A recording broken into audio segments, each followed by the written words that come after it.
Hi, I quickly walk through the FHIR work I implemented for our project.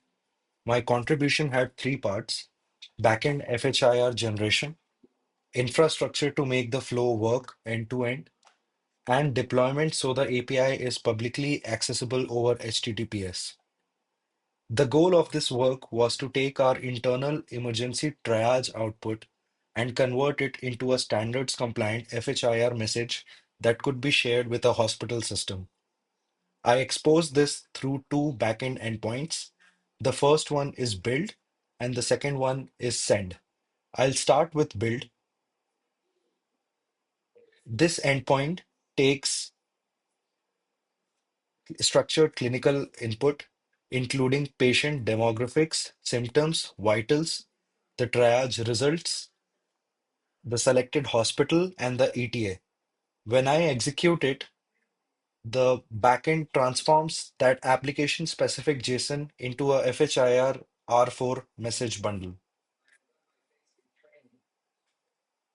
In the response, you can see that this is a bundle with type message.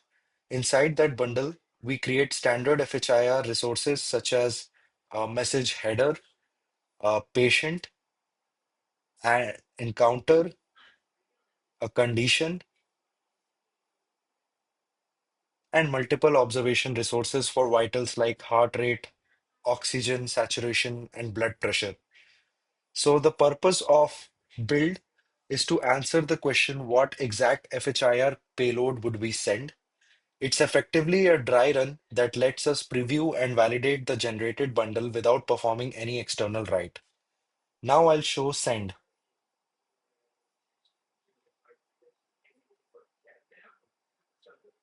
The endpoint uses the same request body because it starts from the same clinical information.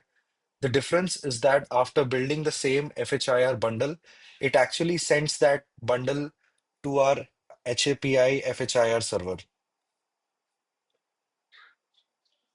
When I execute this endpoint, the result includes both the generated bundle and a send result object. This tells us whether the downstream FHIR server accepted the message. So this endpoint proves the real interoperability step, not just local bundle generation. So the clean distinction is build is the preview step and send is the delivery step. I also worked on the infrastructure side to make this run reliably. The backend and Happy FHIR server run together in Docker, and I added smoke tests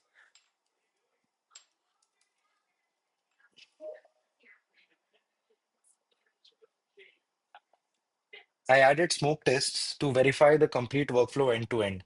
That means this is not just returning mock JSON. The backend actually builds the bundle, sends it to Happy, and we verified that flow successfully. Finally, I deployed the backend publicly over HTTPS on Google Cloud, so the Swagger docs and API can be accessed remotely instead of only from local development. That's what I'm using here now. Thank you.